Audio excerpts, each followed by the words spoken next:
Disclaimer! This is not a paid advertisement. I'm in no way affiliated with any company that I mention in this video.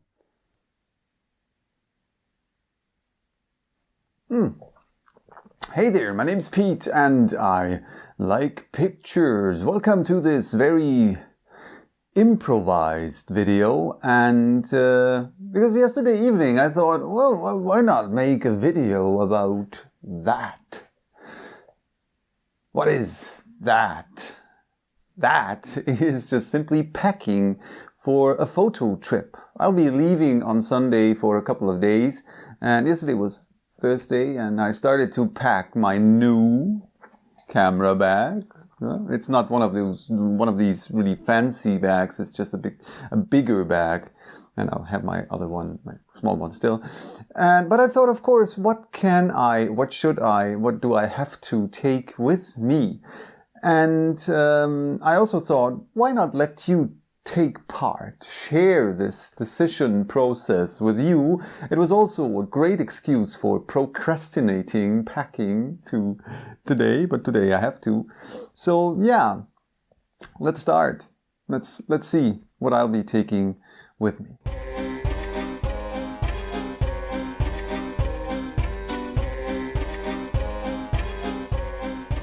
The first question, of course, is which lenses will I be taking with me?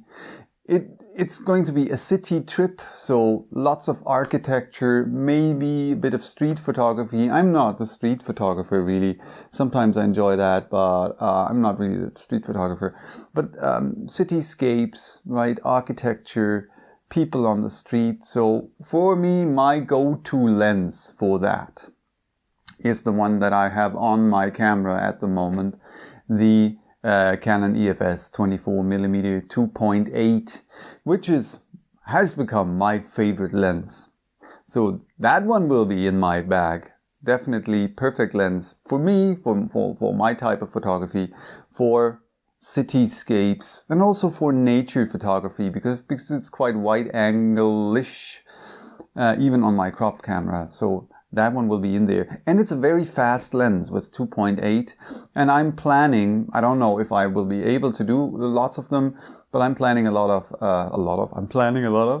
I don't know if I can do a lot of night shots, long time exposures, because the city that I'll be going to, I think it's a city that is perfect for that. I won't be telling you yet which city it will be, because I'm hoping for being able to make a brilliant,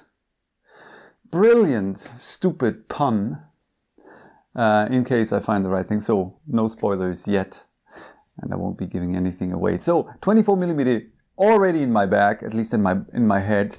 And the next lens, because that's just the lens that I'll be using most if I don't use the 24, is my 28-135. It's just kind of the perfect all-round lens for me. It covers quite a range of focal lengths from 28mm to 135mm. It's stabilized. It's not really very fast, so starts at, I think, 3.5 to 5.6. That's okay. That's really okay.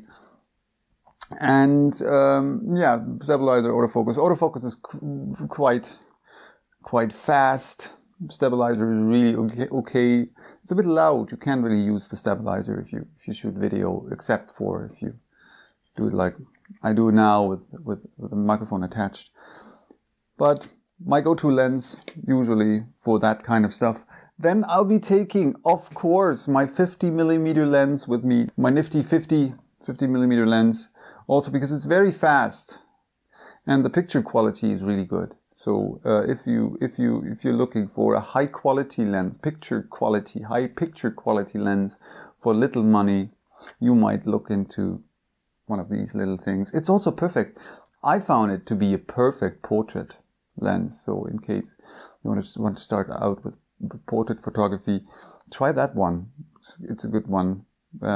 Especially with that big aperture opening of 1.8, you can create a really amazing bokeh and very shallow depth of field, which is sometimes beautiful with portraits.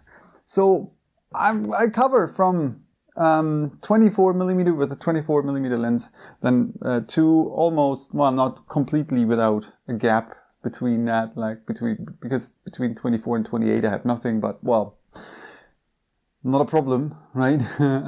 But from 24 to 135 I cover everything, and I have two very fast lenses, but I want a bit more wide angle.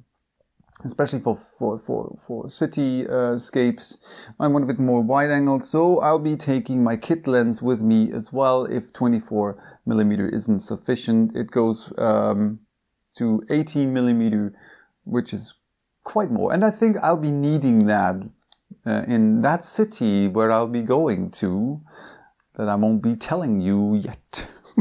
And yeah, I think that's a good thing. So I have everything covered from 18mm to 135mm. I even have two lenses that are very fast, have very good picture quality.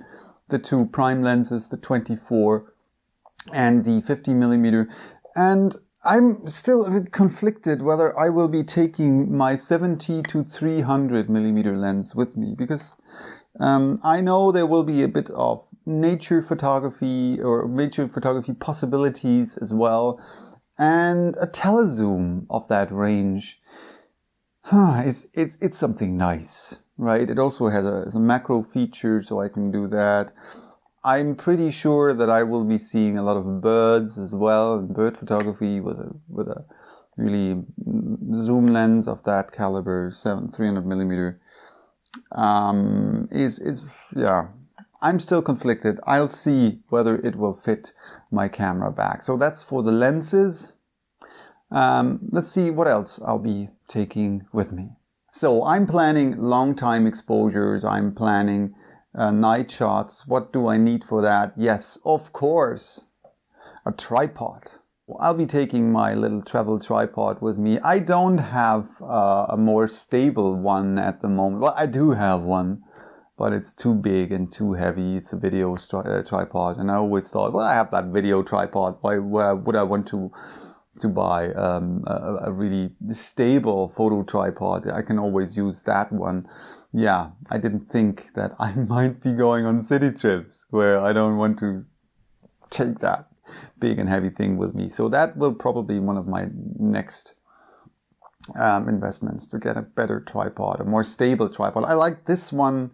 It's lightweight. I can do a lot of things with that, but it's not really very stable. It's a good one, but okay. Also something that I found to be very useful, especially for long time exposures, for nighttime shots from a tripod with longer exposure times, is a remote control. For the simple reason, I don't have to touch the camera to take a photo. And touching a camera will always move the camera a bit. And with long time exposures, this can lead to blurry photos or slightly blurry photos. So this is the remote I have. It's just a no-name remote. It cost me like $3 or $5. No, I think $3 on one of these big online stores with a big A. I can say it. Amazon, right? Bought it there. And it's kind of a universal remote. Works for Canon cameras, for Nikon cameras, and for, I think, Panasonic cameras. And yeah, works perfectly. No complaints about that thing. And after like 4 or 5 years of using it, the battery ran off, so I just replaced the battery. The battery was more expensive than the remote with the battery.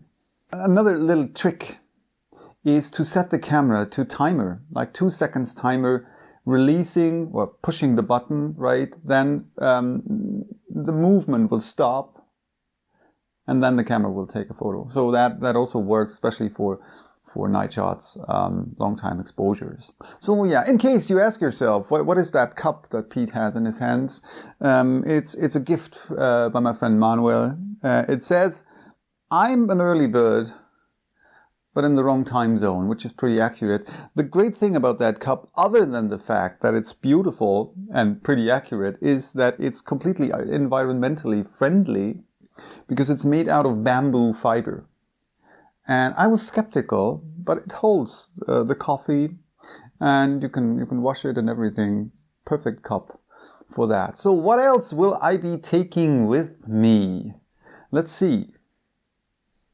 Of course, the most important thing other than the camera and the lenses are replacement batteries, because I'll be probably on my way walking around all day, so I need replacement batteries. And I'll be taking, I think, 2 pairs of replacement batteries with me. So just in case. I'll be outside a lot. It might become a bit colder, and in cold weather batteries don't last as long as in warmer weather. You know that. So I'll probably be taking two sets of spare batteries with me, and so because I have them, also 2 chargers, so I can charge 2 sets of batteries at the same time. Of course, memory cards. I will be taking my laptop with me, so I can always save the photos to the laptop. That became a habit that whenever I'm on holiday, on vacation or something, that I'll always be saving the photos of that day to the computer, and but still keep them on the card, so that I have them on the card and on the computer. So in case the card fails, or in case the computer fails, can also happen, that I still have the photos on another place until I'm home, when I'll be saving them to my big computer and on to the backup drive. And then hopefully we'll make a backup of a backup as well. But what I'll also be taking with me is my little TVOOM table tripod. That one, it's a metal table tripod. I always have it in my camera bag. So because in case I will leave the big tripod in the apartment, I'll be having an apartment, I'm not in a hotel there. I'll have my little table tripod with me. It has a ball head, and I can attach not only the camera on that tripod, but also an external flash. I'll be taking a flash with me. This is the external flash that I have, just in case. Makes sense, especially when taking night shots. You can use the flash to illuminate the foreground or some things in the background. So I'll be playing around with that, and I'll also be taking my flash remote with me, so I can fire the flash even if it's not connected to the camera. And I'll be taking lens filters with me. And that's one of these things that I plan to make videos about during the trip. I'll be talking about these filters. I don't have too many filters. I'm not a fan of filters. Why? That's what will be in the video. But some of these filters, I think at least two types of filters, at least that's my personal opinion, are really needed if you want to dive a bit deeper into photography. And some of these filters will even enable you to do stuff that you can't do without those. So, but that was a spoiler, right? That's what I planned to do on the trip. Yes, I think that's it. That won't fit. That all won't fit into my camera bag. Even my new one, it won't fit. So I'll be taking a backpack with me as well to be able to put all stuff in there. So yeah, I hope I'll be able to make some videos on the trip, and if just some BS videos like the ones that I made when I went into the volcano. In case you haven't seen them, you shouldn't watch them, but just in case, the link is up here. And here's the second one. And so yeah, bye bye, till next time, see you soon. In case you like this video, then well, please consider to comment, like, share and subscribe.